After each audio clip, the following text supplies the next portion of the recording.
audience in terms of what group am I addressing directly or indirectly?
So a very good afternoon to all of you. I am Sri Kanjaria and I welcome you all on the behalf of IICSFIT and ECSFIT to join us for the seminar Unleashing Ingenuity, Problem Solving and Ideation Workshop.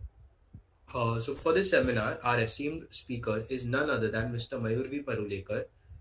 He's the director of Meshnet Electronics LLP, and along with that, he's also a consultant for TBL Building Sciences NY and A1 Fence Products Private Limited. Mr. Mayur is currently pursuing doctoral studies in VJTI, COE in complex nonlinear dynamic systems, and his area of interest revolves around the works on industrial IoT devices and cyber physical systems. And with about 20 international and national publications, Mr. Mayur is highly renowned in his field. So I hope today's session will make us understand more about ideation and its strategies from all that he shares with us today. And let us make this session interactive and productive. I now ask Mayur sir to please take over this session. Sure. Thanks, Ray. So, Thank you. thank you, first of all, SFIT, for bringing this up. And I'll be more than glad that you will have some sort of takeaways after this particular session. I have been a professor with DJ Sangvi College for the past 13 years, and for the past 3 years, I've been working on a particular set of product line or a technology platform, as you may call it. Uh, and this led me to actually, start off a company and leave my teaching job and then start off working towards industry problems. Okay, and that's also one of the reasons why I started my doctoral studies, because the two need to go hand in hand for the areas that I work in. Okay, so what are the areas that I work in? I work in industrial IoT devices. And because of the fact that there are electrical students, something that will pick your attention is the fact that I work for also the cyber security of power plants. Okay, so ensuring that the grids remain safe, the national grids remain safe, is one of the areas that I particularly work in at this point of time. So, though I, yeah, though I, sorry, somebody's mic is on in some point. Okay, so though my area of work is also electronics, we have been delving more and more into electrical areas because of the fact that electronics finally has to merge to your power lines, and that's one of the areas which is one of the highest or the hottest topics at this point of time. One, how do you secure national grids, and second, what kind of devices can you integrate into the national grid? Okay, now I'm gonna take this session. I'm hoping that I will close a 45-minute session, and I'm sure that at the end of this session I would want certain sort of takeaways from y'all, and y'all need to tell me if this is your usual session where everyone keeps their video on, or your channel on, and you'll basically disappear, you're doing your own work, or do these 45 minutes actually prove productive to you? All right, so let me know at the end of that 45 minutes, did I make sense, or did this go completely lateral to your interest areas? Okay.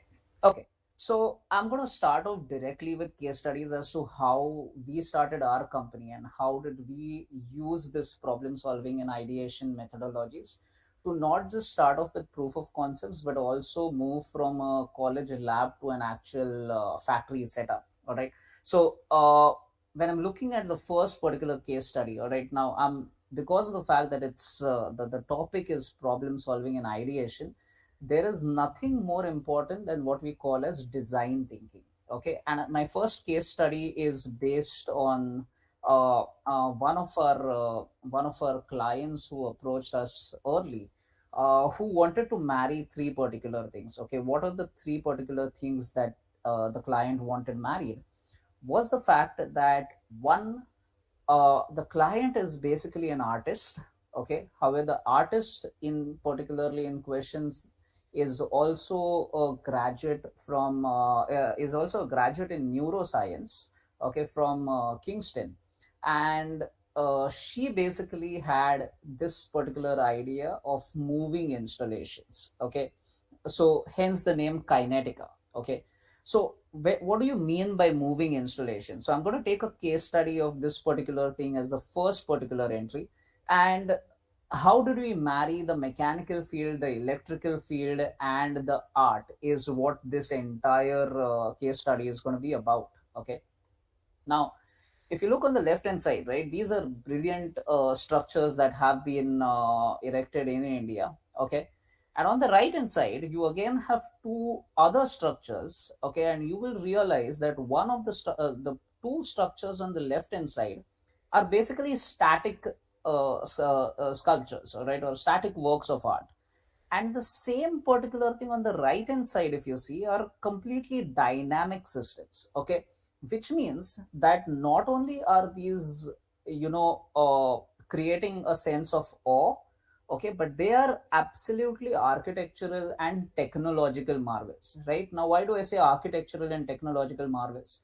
You realize that you're basically looking at statues which are tons and tons of steel. Okay, and these are moving. Okay, and these are moving, which means that there is a phenomenal amount. So as an electrical engineer or an electronics engineer, you realize that to make all of these elements move in some sort of synchronization is either black magic or it's a technical technological marvel, right? So what did the artist want? The artist wanted to create sculptures that move, installations that move, and technology that is not just for problem solving, but actually creates or invokes the purpose of life. Okay, so the artist had a very clear structure that, look, what we want to do is create this awe by marrying technology, architecture, and the mechanical aspects of this particular design. Okay, so now when we're looking at this particular structure, right, we need to drill down this particular problem. So when we are now saying that, okay, we are looking at problem solving and ideation, we need to first break down this particular problem, right? Now, in order to break down this particular problem, I need to give you a gravity of this particular problem. Okay. Now, I'm going to take you to this particular video. All right. And you'll realize the beauty of what I'm trying to tell you. Okay. This installation, you will see this particular installation at Changi Airport in Singapore. If you all see this clearly.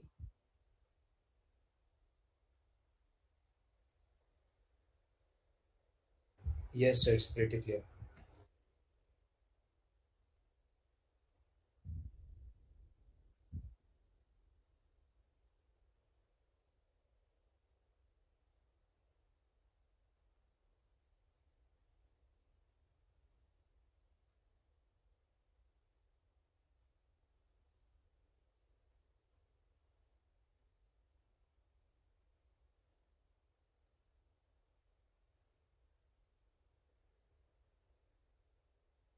Okay, this is called as kinetic rain, all right. And if you realize in this particular video, each of this drop, all right, each of these this particular drop weighs a certain value, all right. Could be 500 grams, could be a kg, or could be 200 grams. And all of these are coming down from some sort of a structure above, all right.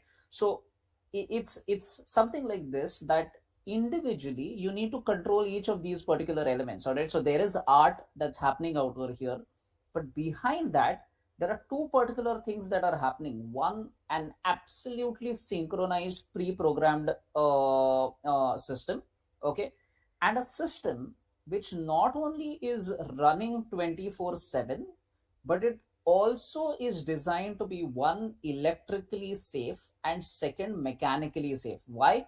Because this is an overhanging structure, which means you realize that this has been put up from a ceiling, and the entire structure, if we go about it, is going to be in some particular tons, okay, which means we are looking at possibly fire hazards, we are looking at possibly the ceiling coming down, we are possibly looking at a lot of other things that can go wrong, right? But what goes right is the fact that this is a brilliant piece of engineering that is done by a certain set of breaking down of problem. Okay. Now have a look at the second one, which will now give you an idea that where is my head at when I'm looking at each of these particular problems. All right. This is a kinetic wall. Have a look at this particular aspect.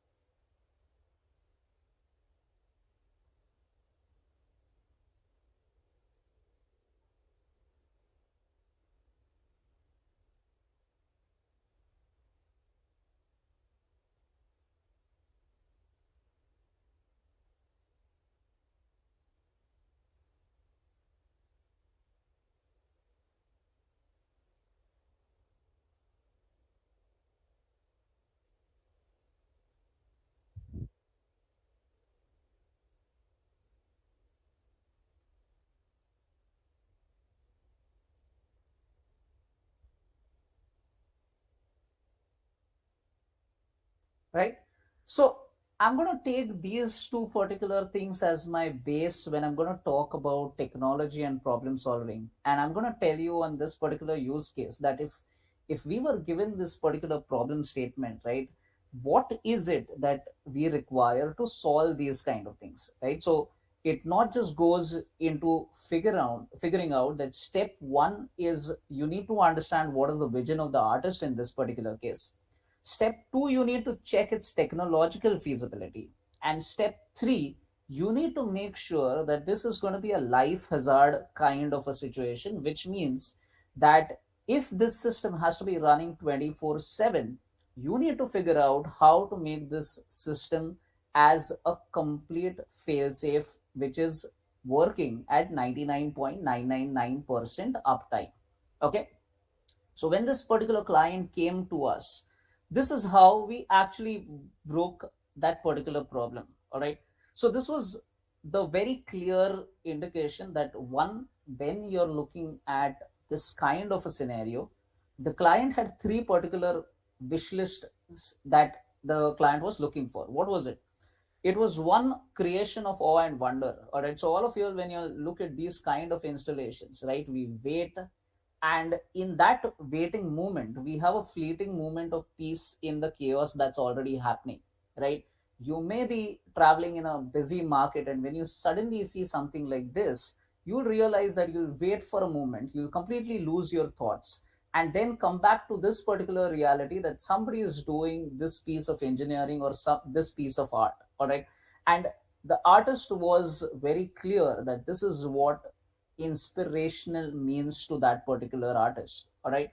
So when you're looking at a problem statement, you need to figure out who's going to be working with you as a team on it. All right. So if you look out of here, the artist in question was the founder of a particular studio. All right. And I was working as the electronic lead designer on this, and I had a mechanical guy who was ensuring that the particular synergy of the electrical and mechanical works together. Okay. Now only when you have this particular team, you will realize that once the problem has been identified, it needs to be broken down into particular things. What does it need to be broken down into?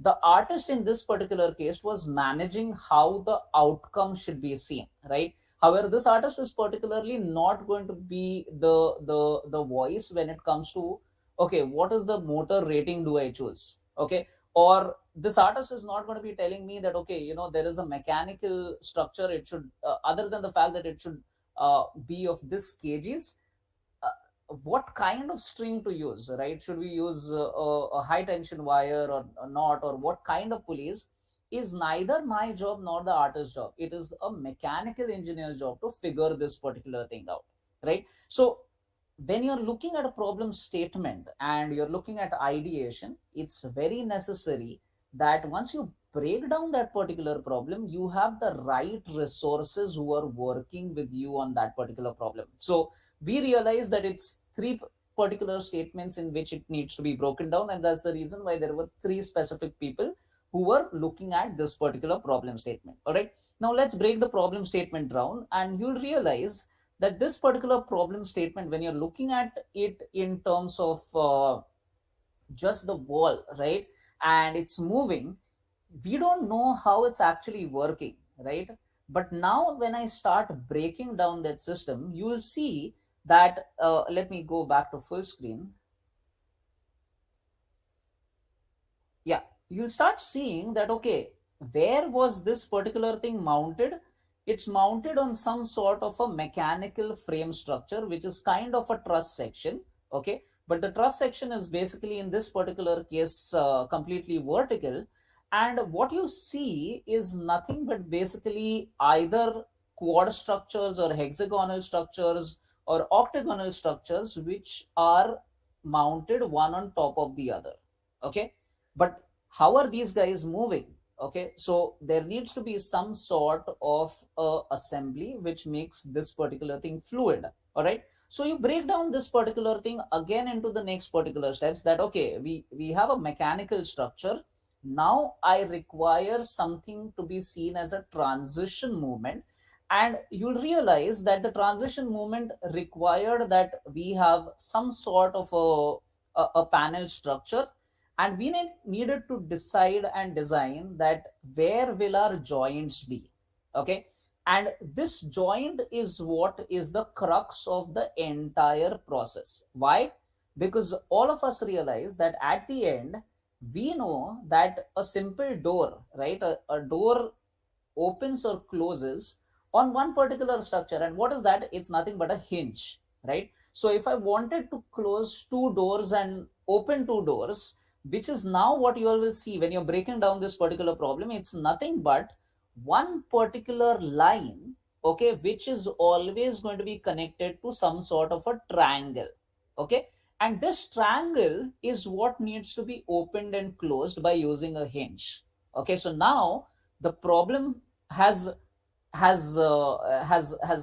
basically been disintegrated into what? From a moving wall, it has now got grained into a small particular aspect, which is nothing but opening and closing of one particular hinged panel. Okay, fair enough. So now we understand that, okay, this is what we need to do. Next problem that comes up is, okay, now how do we close and open the hinge, right? So from an electrical perspective, I now need to start specing multiple things. What kind of things? I need to figure out that, okay, is this supposed to be powered by a PLC? So basically, once you have a power supply, you need to understand that should I use a PLC as a controller, or should I use a microcontroller, or what should I use for this kind of thing? Okay. The second particular thing that needs to be figured out is, can this particular electrical assembly, so this would consist of possibly hundreds of motors depending on the size of the wall that you need to make, right? And you need to figure out that, okay, if I am going to provide so much of power on a continuous 24/7 basis, then how is this power injection supposed to happen? Are we supposed to have separate supplies, or are we supposed to have a common supply? And what will be the ratings of this particular thing, or what would be the ratings of the motors, right? So you again start breaking down this problem into what particular aspects? the power aspects and the actuation aspects. Okay, so when you're drilling down, you're going to look at the fact that, okay, if I am on the electrical side of things and I need to figure out all of this works, I need to have some sort of electrical specification, which let's assume it's called as the UL 504 and UL 584 specifications, which is nothing but ensuring that electrical safety is being maintained. Okay, at the same time, we are also looking at the fact that if at all I have this electrical assembly, then I also have to have some sort of an electronics assembly. Okay, so on the right hand side, you'll see that there is some sort of a motor arrangement which basically ensures that this particular plate, right? So I told you that you have to open and close two triangles, right? And you'll see now clearly that the entire problem has been just broken down into the fact that there is a motor, okay, which is connected to two parts of the hinge, and it basically is opening and closing this particular triangle. You reproduce this for possibly 100 devices, and what you're going to get is a synchronized moving ball, right? But in order to do that, you need to understand that what kind of controller or what kind of electronics will go into it, and how do you basically write a program or a firmware that actually does this 24/7. All right, so I'm again breaking the problem down into next particular aspects. Okay, so you when you look at this particular, so all of you can search the Cupra kinetic wall and you'll realize that the kinetic wall shifts or changes places or a movement based on the fact of somebody standing in front of it or not, which means when nobody is standing in front of it, there's nothing happening, and when somebody moves in front of it, there's something happening. All right, so all of you all would have played on the Xbox or Wii or one of these particular things, and you'll realize at the back end of it is nothing but a Kinect. All right, and this Kinect is basically nothing but taking your movements, and these movements are being converted into some sort of a control action, right? So when I break this art problem into technology, I realize that on the mechanical aspects I need to build a frame. On the electronic aspects, I need to take some sort of inputs, which could be, a Kinect sensor or some other sort of sensors that are connected, and then I need to give all of these inputs to some particular controller. Okay, now the parts which need to be separated are the fact that I spoke very clearly that your system has to be running 24/7. Okay, which means now I'm going to start I'm going to start coupling the problem into separate things. Okay, if I want to run something for 24/7, remember that your standard computers, okay, do not have this kind of an uptime. Okay, so now instead of a standard computer, you require something called as the a industrial computer. All right, so what you're looking at, this on logic DA, all right, is an industrial computer which has a 99.999% uptime. Okay, which means what, that when this particular control device or this particular processor has been connected as the mainframe computer to control these entire CPUs, I know that the guy who's controlling this entire system is always up. Okay, now when I'm taking this particular control system, okay, it's not just one guy who's doing this particular control action. All right, like I mentioned to you, there could be hundreds of motors that we are controlling. All right, how do I control all of these motors? Okay, and this is where the decision between should I choose a microcontroller or should I choose a PLC comes into picture.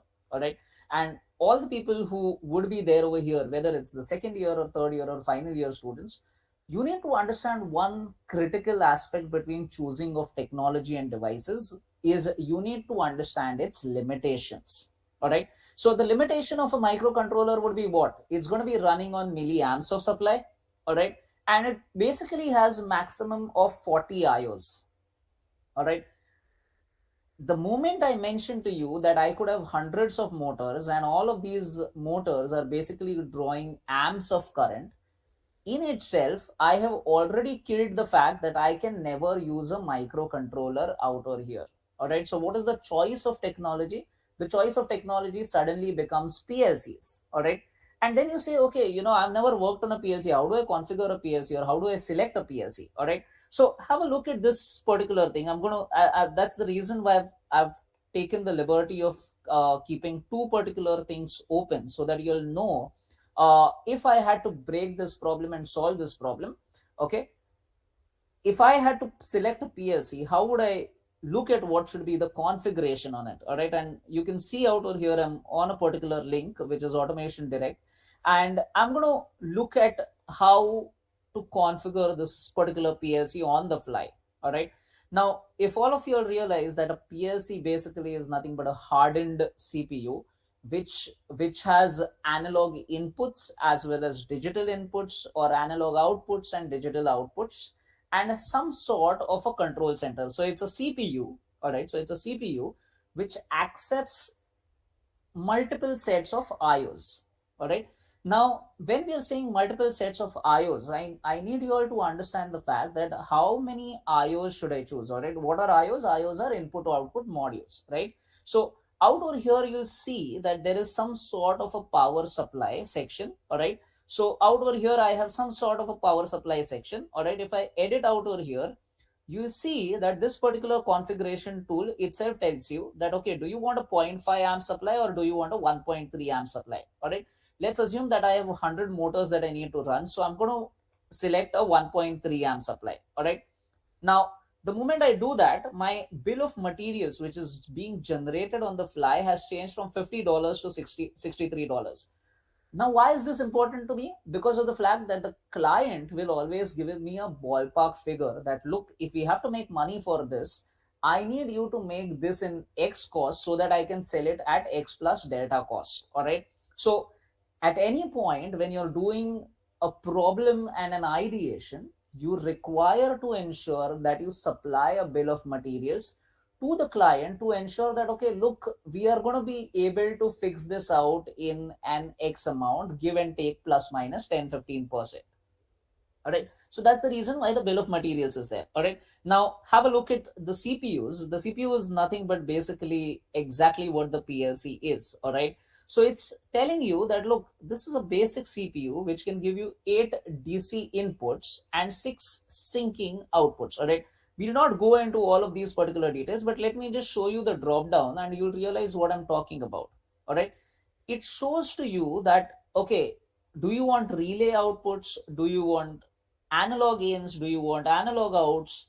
Do you want anything else? All right. So the selection out over here itself will tell you that, are you going to be connecting this device over the internet? If yes, I would require a standard Ethernet module also on it. Do you require analog ins? Do you require analog outs? If yes, then I select those kind of CPUs. All right. Let's assume selecting a particular CPU in this particular case. All right. And once I populate that, it also shows me again the bill of materials out over here. Okay. Fair enough. So now I have a PLC and I have a particular power supply. But this particular PLC is just providing me 4 DC ins and 4 relay outs, right? The problem is that I require to connect hundreds of these motors, all right? And let me show you when I speak about a motor, all right? So I'm just going to pick up one particular motor which is there, which you may not use, but I'm looking at this particular motor, right? It's a servo motor and it's basically giving a torque of 10 kg centimeter. Okay. However, what is interesting to me is the fact that, okay, one motor will consume actually how many wires? Okay. And the output of this, is it going to be an electrical output or is it, is it going to be a digital output or is it going to be an analog output? All right. So if at all this motor is connected to an encoder, all right, then you're going to have a digital output, which means your PLC should have those many number of digital inputs. All right. So if you look at this particular motor, what I am always going to be interested in is the fact that okay, how many wires does this particular thing have? And from here I'll realize that okay, there are four wires that need to be given for one particular motor, which means that when I am looking at the fact that I have a PLC, okay, I need to ensure that per motor I have at least four digital in. Okay, so now one motor, okay, is not just sufficient for one particular. So there's one PLC and there's one motor. All right, I need to connect hundreds of motors. So do I keep buying hundreds of PLCs? No. What you do is you can have modules which are just IO modules, and you can say that okay, look, I need a 16 point module, which means that now by just adding the module you added four particular more motors. I want four more. All right, I'm going to again select a module and again put a 16 point module. Okay, I'll keep doing that. This my bill of materials keeps rising, but at the same time I know that I can go out over here. So if all of you can see, it's 1 2 3 4 5 6 7 8. All right, so 8 into 16 is what is the number that we have in terms of IOs, where each particular IO module will give you four motors that can be connected. All right, which means that at this point of time, even though I have six or seven modules that I can connect, I can't go, let's say, more than five or six motors, all right, or 10 motors, right? So each CPU will always still have its limitations in the number of IO modules that you can connect. All right, so you can't connect hundreds of IO modules to the same guy, because if you realize that the power supply capacity of this particular CPU is in itself 1.3 amps. All right, so you need to understand the physical limitations of the technology and also understand that okay, in this particular case, so now coming back to our architecture, you'll realize that one, I wanted to connect this system over the internet, so there's an ethernet switch which is connecting what, it's connecting multiple of these PLCs dependent on how many motors I'm going to connect. All right, so if I wanted 22 motors and each motor, let's say, so when we spec this particular thing, we had six wires connected, all right, to that particular motor. And that's the reason why we required an X number of CPUs out over here. All right, so now my aspect of the problem, which was an art problem, okay, has completely changed to the fact that it's a technology problem, which now revolves around only two particular things. One, how do I open and close the hinge of that particular device? All right, and the second particular thing is how many of such devices are needed just so that I have some sort of motion. All right, so all of that happens out over here.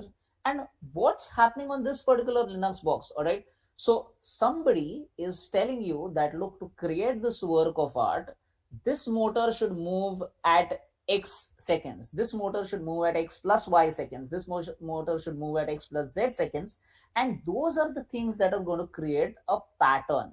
All right, and that program keeps running 24/7 on this particular box. All right, so if you'll realize that when you see Diwali lighting or any particular lighting, all right, they keep creating these patterns on LEDs, right? What is that? It's nothing but the fact that it's one LED lighting up in some sort of a delay fashion, right? And that's exactly what that kinetic rain at Changi airport is. It's one drop controlled by one of these kind of devices, which is telling that this particular drop should come down from the ceiling at X seconds and should go up again at X plus Y seconds. All right, so a whole problem of art, all right, which initiated from art, was broken down on the basis of this ideation into what particular aspect? How will we ensure that one, the mechanical structure sustains over a period of 24/7 continuously, how the structure sustains on an electrical basis on a 24/7, yeah. And then how do you integrate these two to just ensure that there is a particular mechanism which is just going to be moving a hinge left and right, and it's going to create a work of art. All right. So this is how we figured out that there is a particular problem, all right, or not a problem, a actual wish list, and how this wish list was then converted into an architectural aspect. All right. So some of these are the things that we worked on. All right. And before we actually work on these particular ideation mechanisms, all right, we look at this particular analysis. All right. So a SWOT analysis is what we do with the client, which is nothing but strength, weakness, opportunities, and threats. All right. So we realize that, okay, can we do this? Yes, no. Yes depends on the fact that we have an artist at hand, we have an engineering team at hand, and we have a consultancy team which comprised of electrical and mechanical advisory teams. All right. Now when we have this particular team, who is the one who's going to do an installation? All right, I design and finish it off. All right, but there needs to be somebody who needs to go ahead and install this at whichever location. All right, and that's where the execution and installation teams comes into picture. Where do we work all of this out? All right, and as I was working with DJSE at that time, the labs out over there, the TBI at Sardar Patel offered their space, and the IDC center at IIT Bombay offered us their space. All right. Now, at the same time, we decided, okay, these are our strengths. Fair enough. What is the weakness? All right. Now, if you look at this particular installation, the Changi installation is done by Beckhoff Automation. Okay. For the people who have never heard of Beckhoff Automation, I strongly suggest that the next time in Mumbai, when there is an automation expo, you head out over there and you will realize that at the automation expo, there are all people who are players in the automation expo, and there is one separate stall which is Beckhoff Automation, which does absolutely brilliant pieces of engineering. All right. And this is commissioned by that, which means that there is no open documentation or anything for that perspective. And the fact is that this particular installation is made for millions of dollars. All right. So when an Indian customer goes ahead and asks us that, okay, can you make this particular thing on a proof of concept basis, you have to realize that if you say yes, you're going to be having to invest with the client again a certain amount of lakhs to get this proof of concept running. Okay. However, once you have this proof of concept, you'll realize that this particular up and down motion or left and right motion is the only thing that needs to be done. But this variations or the tessellations of which can be put up in malls, can be put up at office spaces, can be put up in government offices, where all of these are again highly paid pieces of work. All right. What becomes the problem or the threats in this particular is the competition that's there, whether it's the Indian players or the overseas players, and who's working in these kind of things. All right. So any problem solving and ideation should always have, no matter what, a SWOT analysis. Okay. So SWOT analysis gives you the fact that whether do you, it's kind of an exploratory phase where you realize that, okay, do I want to get my hands dirty into this or not? All right. So if it's a no, you go ahead and stay a straight no. If yes, then you need to invest in the fact that, okay, do I have a team that can actually execute this? Okay. So what after the prototype, that's what I mentioned to you, that the objective is always commercialization, and these were the areas that we thought where commercialization could happen. All right. Now, with this particular thing in mind, I'm going to now start talking about a case study, which is second. And remember that these are case studies which are our actual implementations. All right. So you get a gist that any problem solving, all right, any problem solving actually revolves around the fact of breaking a particular problem into multiple parts. Okay. So now when I tell you about this particular problem, you realize that, okay, things are happening every day around us, and it's just that we possibly figure out that, okay, this is not something that affects me, and that's the reason why we never think of pursuing this in terms of a technological initiative. All right. But when I say this particular thing, every particular uh, thing that you see out every day, each of them is nothing but an idea for a startup. All right. And I don't mean to say that all of you all should come up with startups and blah blah blah, all of those with the Shark Tank and all of those kind of things happening. The the the point is, there are too many problems in the world that need to be solved, and if you're not solving them, believe me, there is already somebody who's working on that particular problem statement. Which means, just think about something in your head that, okay, this is something that would have not been solved, and you'll realize that there's already somebody working on it. All you have to do is just put it on Google. All right. To give you an example, all right, I started working on ADAS and self-driving cars and all of those algorithms in 2010 and 11. All right. Which was the nascent stages when lidars and all had not come into picture and Google had not put in their car. But that is when we realized that, okay, we are the first movers in the market. Let's start searching who's working in this particular areas. All right. And our first discovery was the fact that the first patent for the self-driving cars and its ADAS technology was filed in 1983. All right. So you're looking at 2011 or 2013, and you already know that 30 years back somebody has an idea, somebody's put in a paper, and somebody's put in a patent that, this is how this should be working. So if you're not working on a problem statement, or you're not looking at ideation, then there is always somebody who's thinking on those particular lines. Okay. So when we're saying these particular aspects, right, so do you open 100 startups to identify 100 problem statements? Definitely not. You need to narrow down on something which actually becomes your platform technology, which you can reuse in different areas. All right. So this 129 tail of dragon, all right, why am I taking this particular example? Because this is where some of our deployments have happened. All right. And the Empire State Building in New York is where some of our deployments have happened. And what are these deployments, and what do they have in common, and what is the difference between them, and what is the common technology that we have been using in all of these projects? All right. This 129 tail of dragon is basically a 11-mile road, all right, which has 318 turns on it. Okay. And believe it or not, it has absolutely zero network coverage, which means there are no 4G towers, nothing out over there. And it's one of the most risky roads, in terms of the fact that it has the highest number of accidents that ever happen on this particular stretch. All right.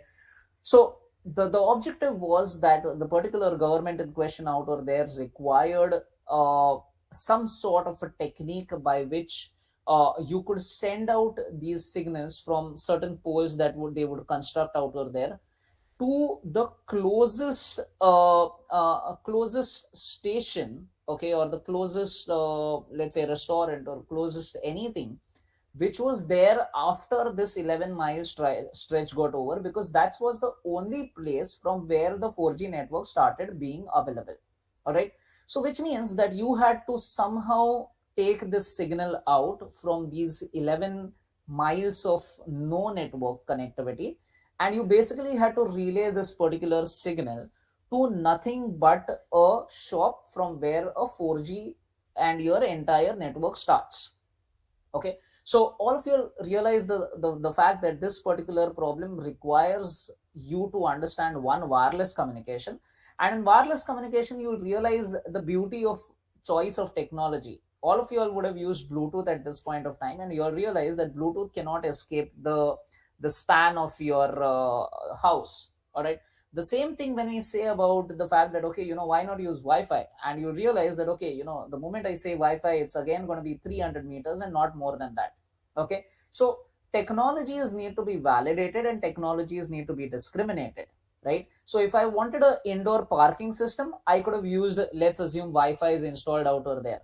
But the moment I shift to a scenario where this is open outdoors, all right, with no network connectivity or no 4G connectivity, I require a mechanism by which I will be able to have somebody who basically in the process of having an accident, all right, somebody or the other who has noticed that there is an accident, presses a particular panic button or an emergency button somewhere on a particular pole, and this pole, okay, has some sort of a pre-programmed latitude and longitude, and this pole on which a particular beacon has been installed should be able to hop on to the next set of poles, whichever wherever they are inserted, and should be able to relay this signal to the closest particular station, which I told you before, right? So now the choice of technology becomes important, and in this particular case,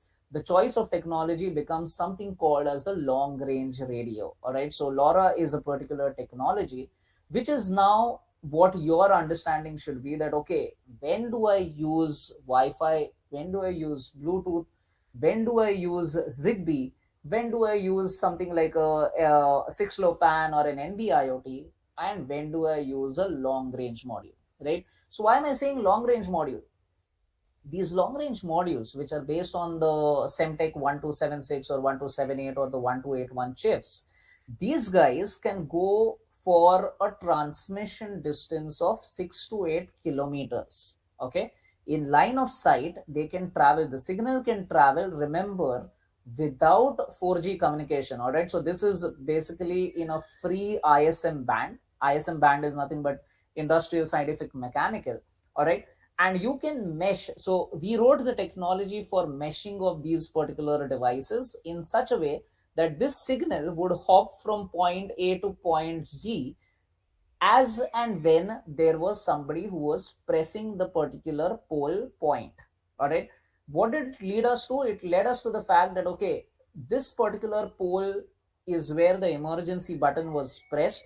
It very clearly means that until and unless there is an emergency rescue vehicle that has reached that particular GPS location, there has to be some sort of beacon that continuously keeps transmitting and cannot be reset. All right, now this technology helped us understand that okay, where there is no particular network, you can use these ISM bands to actually keep transmitting these kind of signals, such that the problem statement could be extended to multiple use cases, right? So right now I just told you about the fact that okay, this was used for what particular technology? It was used nothing but to ensure that there was some sort of an emergency response, right? But at the same time, look at this particular same technology uses being used to a completely different use case. The different use case could be something like forest fires. All right, in one particular case I am pressing a particular input. All right, and there's somebody who basically is being notified that there is an emergency that has happened at one particular point.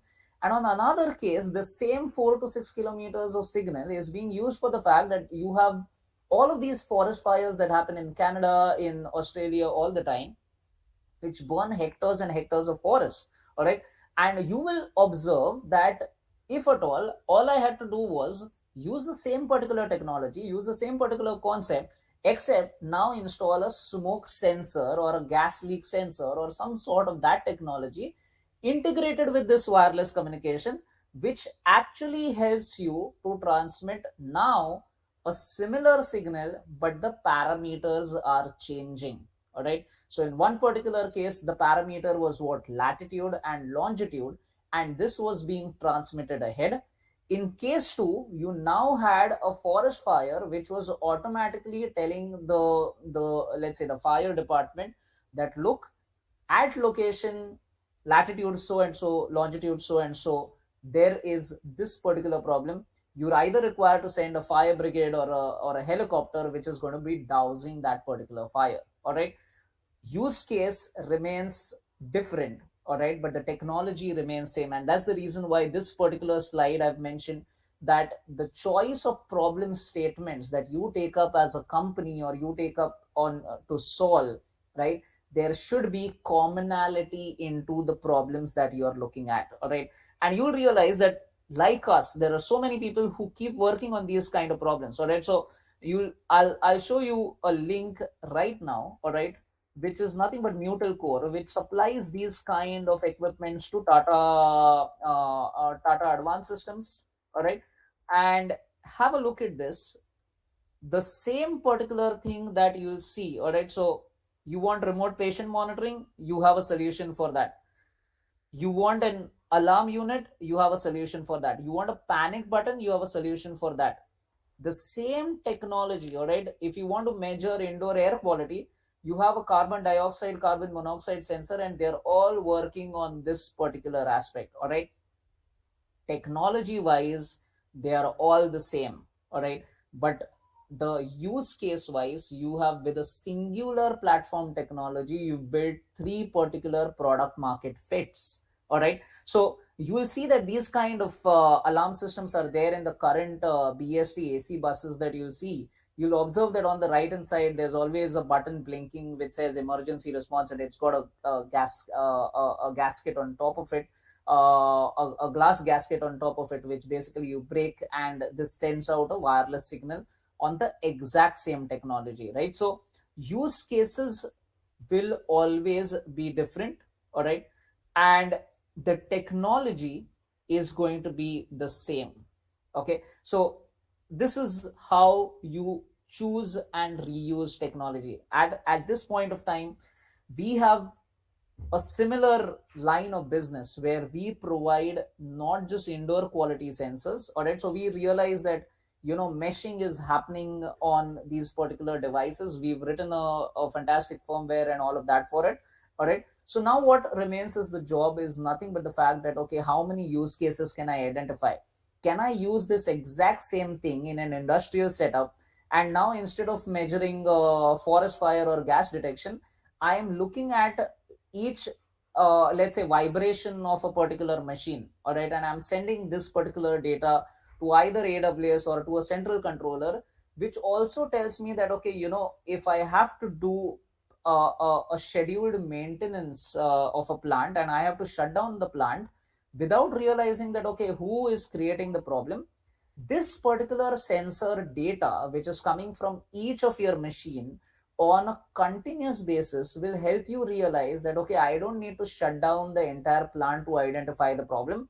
I already see from a particular pattern from the sensors that they are transmitting that, look, this is the guy who's the problem and who's creating an anomaly behavior. All right, and this is where the choice and reuse of technology comes into picture, that you build one technology that fits all.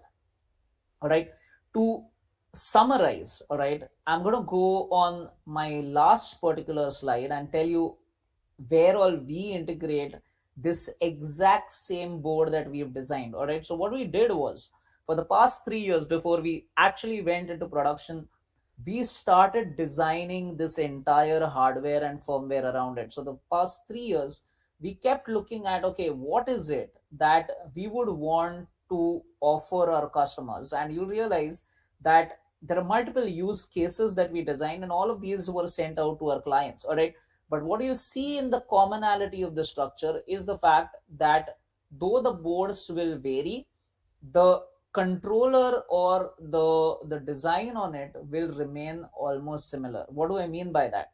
All right, we realize that all of these companies will today or tomorrow switch to 4G, or they will switch to Wi-Fi communications, or they will switch over to Bluetooth based communications.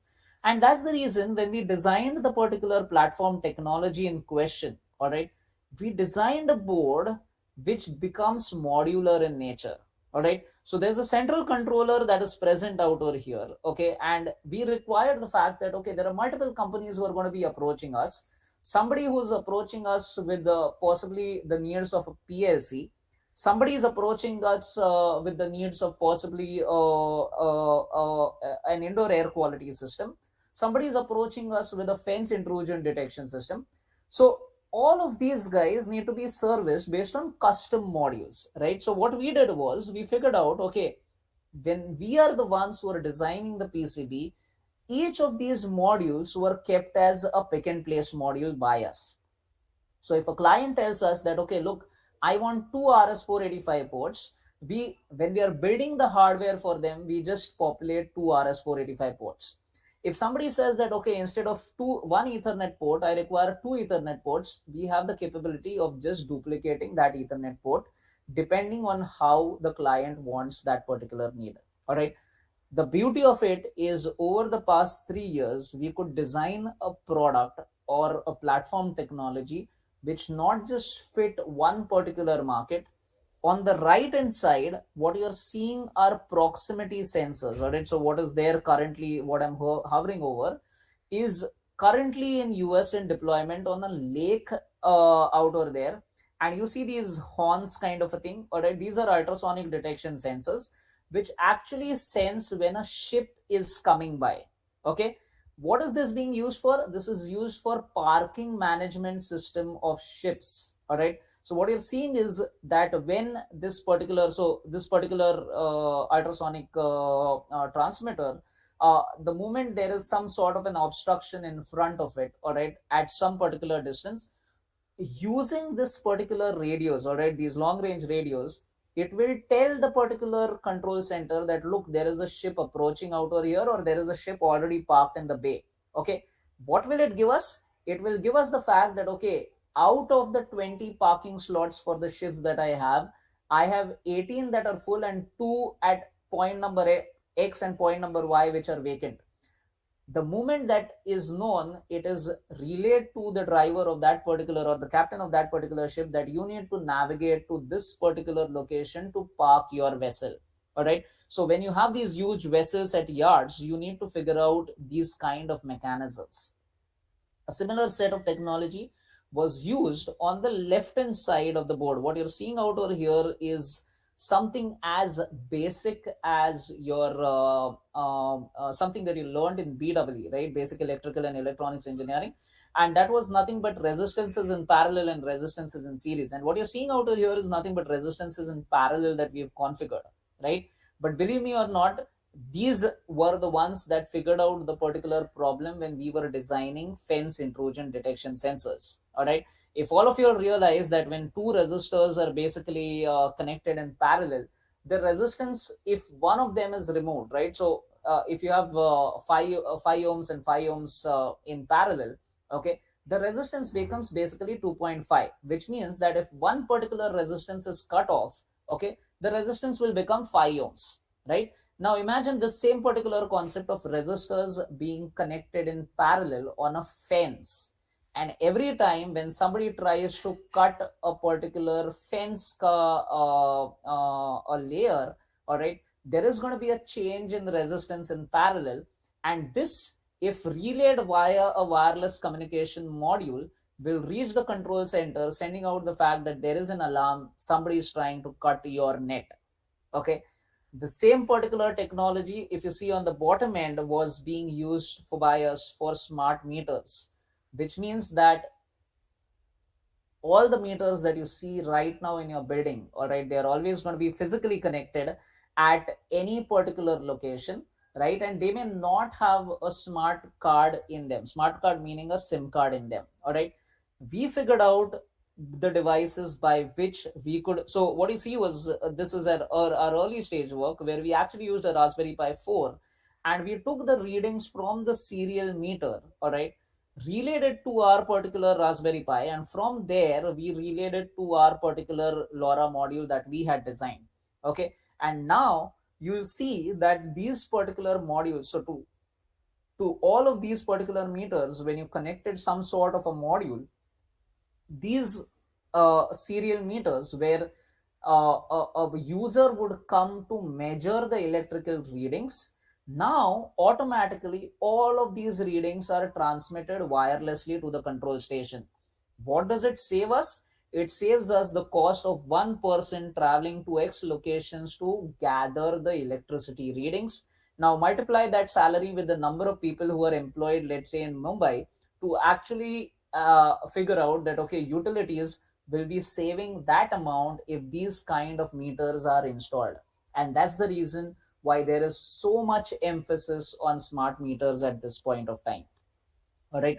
The use case out over here, this is what is currently installed. So if any of you all ever visit the Empire State Building, you will see that at these particular places you'll see these white sensors installed over there, which are called as the indoor air quality sensors. And that same indoor air quality sensors is what we've manufactured, where again the temperature, humidity, carbon dioxide, carbon monoxide, all of these things are measured and transmitted wirelessly to our gateways. Okay, why are we transmitting this particular information?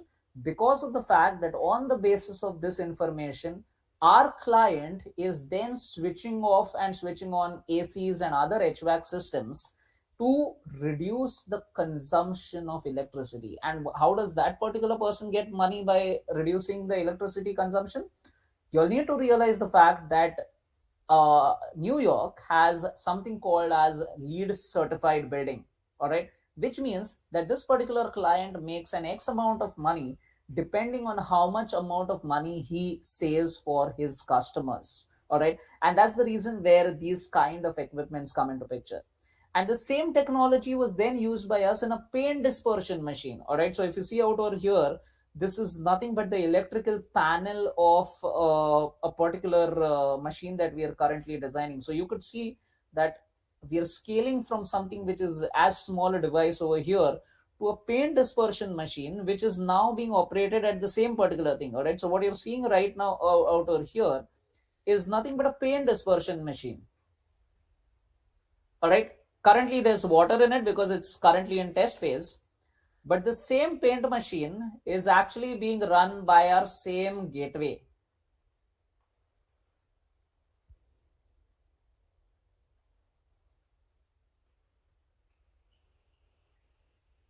all right. This particular machine is actually rotating at 15,000 rpm, all right, and our IoT gateway is now capable of doing that, which means that this particular machine, which never, so in the history of paint dispersion machines, there has never been a 4G or an ethernet or a Wi-Fi based ethernet machine, but by reusing the same technology we could create a particular machine which not only has the capabilities of a PLC but also has capabilities of the next generation, where if at all I am deploying 100 of these units at different locations in the world, I can remotely monitor them sitting out over here, all right. This is how you not just design and ideate, you solve problems and come to a commonality of technology which allows you to scale the solution that you have created. And that's how you design and create products, technologies that are perfect product market fits, all right. With that I end my presentation. I am now open to any questions if you all have. I'm hoping that this 1 hour, I'm sure that this 1 hour has been extremely heavy on the people who may be listening. But I wanted to drill this point down that when somebody says startup, all right, there are people who realize that it's going to make us a lot of money and blah blah blah and all of those Shark Tank wala things. And believe me or not, we've not taken a single money from any of these venture capitalists or anything. It is this particular company was completely bootstrapped by us, with the very particular fact that if it's somebody's money that we are going to be burning, we are going to be wasting that person's money or whoever that particular venture capitalist is. Until and unless you're not burning your own money, you're not going to be having the drive to make more money, all right. And that's the reason that I want to drive this into you all when it's the IIC and SFIT which is trying to drill this down into you, that why do you want to do problem solving or ideation is because of the fact that you need to build a skill set that marries technology and that marries your niche area and gives the service to this particular nation which requires a problem solving to be done on a daily basis, all right. From my end, this is all that I had. If you'll have any questions, I am 3 minutes plus on my presentation. But if you'll have anything, please go ahead or we can wrap at this point of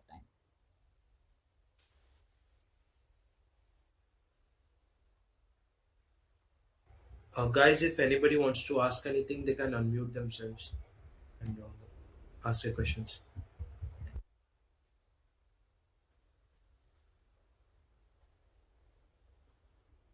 So no questions are stupid. Not asking questions is actually a stupid thing, but I understand the fact that you always have some sort of inhibitions and all of those when you're on an online forum.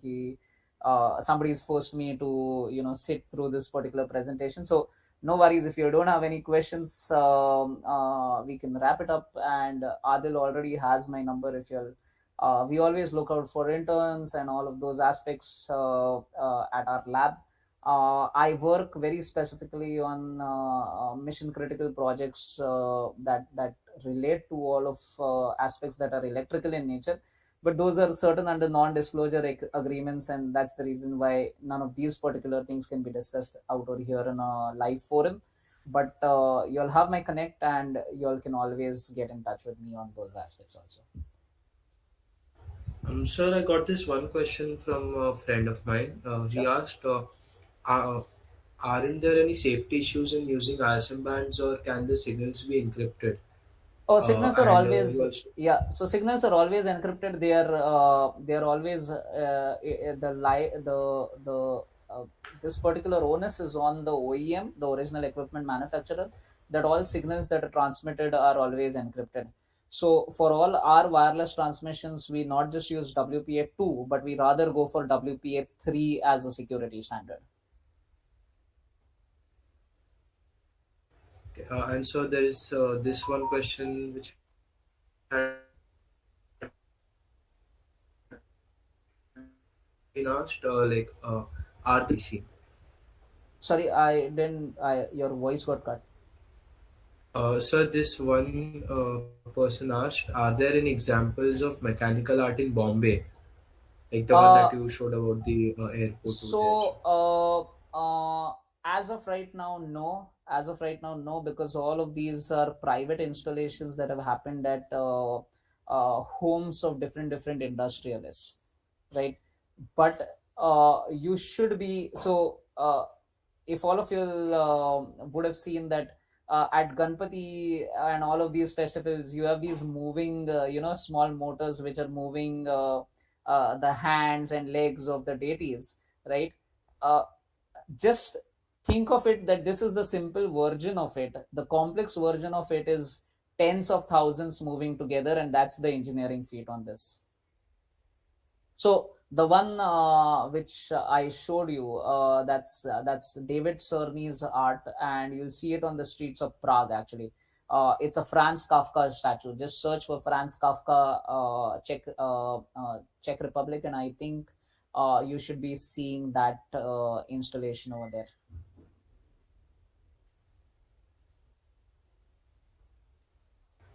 Okay, so that were all the questions that I Sure. got. Okay, so anyways, thank you so much, sir. It was, we are really grateful to you for this very informative and interactive session. Sure. And we got to learn a lot of new concepts, like about these kind of arts, and also these WPA3 use hota hai, what. So these kind of things, like, yeah, you read somewhere in articles, but you don't get the exact information. But because of you sharing all this knowledge with us, this session was like very much needed for us students who want to have future in these kind of fields. So yes, these insights of yours will obviously surely come in handy if we do get into that field. And thank you for that, sir. I also thank all the faculty members present for their support in making this seminar possible, and all the members of IIC SFIT and ESA SFIT for their hard work in organizing this seminar. And obviously, I thank all the audience members for patiently listening to the seminar and making it meaningful. I would now request the participants to wait back, as we'll be conducting the workshop related to the entrepreneurship and fruitful session that we had.